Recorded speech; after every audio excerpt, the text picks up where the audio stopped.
Bonjour, nous sommes le 3 avril 2024. On est le lendemain du troisième conseil municipal depuis le début de l'année. C'est un conseil qui est très important, très particulier, puisque c'est le vote du budget.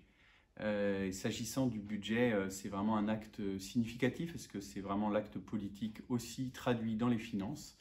Un budget de 16,3 millions d'euros, avec 9,8 millions sur le fonctionnement et 6,5 sur l'investissement.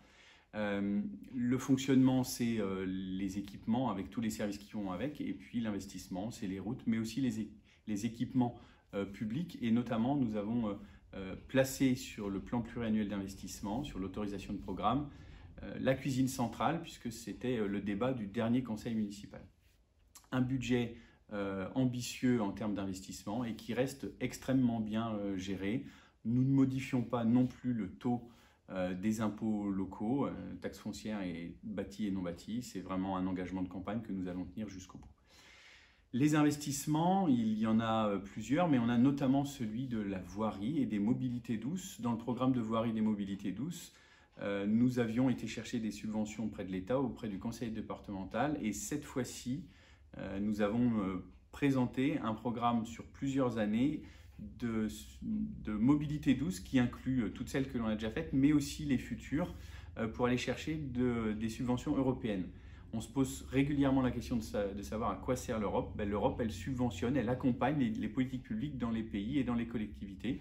Et donc via le FEDER, l'objectif est d'aller chercher 711 000 euros maximum de subventions pour notre programme de mobilité douce, avec comme projet significatif pour les 2 prochaines années le Maguero. Donc le Maguero, c'est refaire l'intégralité de la voirie en y intégrant une piste cyclable et piétonne sur la totalité du tracé entre le carrefour de Beaucaran jusqu'à Gitem, et puis donc démarrage octobre 2024, et l'avenue des Genêts, qui est une avenue, l'avenue qui contourne par l'ouest le centre-ville et qui dessert notamment les établissements scolaires que sont les lycées, le lycée, les collèges, mais également les équipements sportifs. Et là, les travaux débuteront en 2025 pour une piste cyclable, et là, il y aura probablement plusieurs tranches parce que la voirie est très longue. Autre sujet, les subventions qui sont aussi votées ce jour-ci, celui du conseil municipal, 117 500 euros de subventions pour la totalité des associations qui œuvrent sur notre territoire.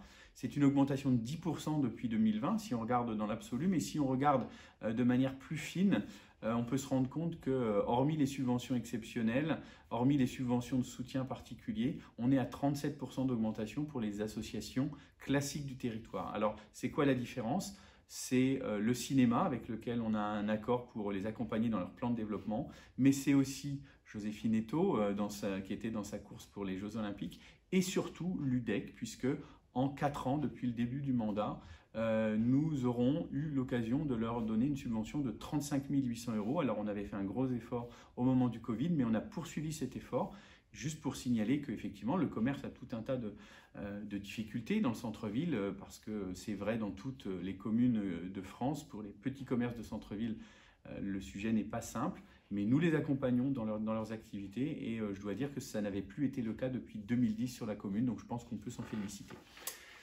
Autre sujet qui n'a pas été abordé au moment du conseil municipal, parce que ce n'est pas nous qui le traitons, mais le SIAP, le syndicat d'eau, doit mener des travaux sur le château d'eau qui est près de la piscine. La cuve doit être mise en sécurité, et donc à partir du 8 avril, nous partons pour 3 semaines de travaux qui occasionneront des perturbations sur les antennes et sur les communications mobiles, excusez-moi, autour de 3G et du 4G par secteur. Et ça ne sera pas tous les jours, ça va être réparti en fonction des antennistes qui seront sollicités. Donc voilà pour ces travaux.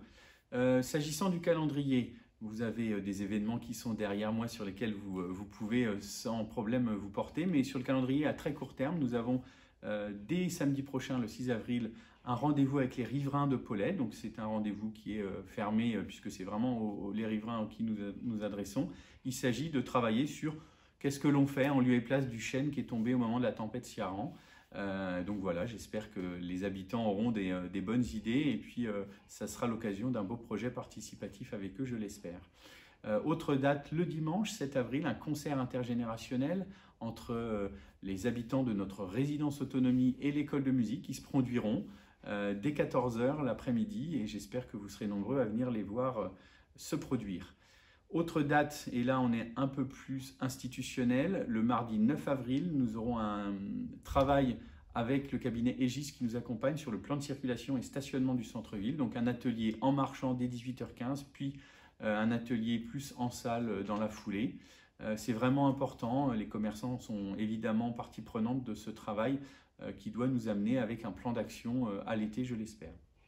Enfin, la dernière date que je voulais partager avec vous, samedi 13 avril, sur inscription, donc je vous invite à prendre contact avec la mairie ici, que ce soit physiquement ou par téléphone, pour l'atelier de travail autour des aménagements de ces lacs. Donc ces lacs, pour ceux qui ne le savent pas encore, nous allons rétablir le Saint-Éloi dans son lit.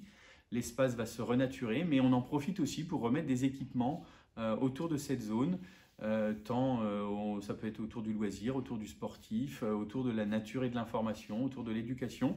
En tout cas, on a besoin de votre retour pour nous aiguiller dans les travaux qui seront à mener l'année prochaine probablement.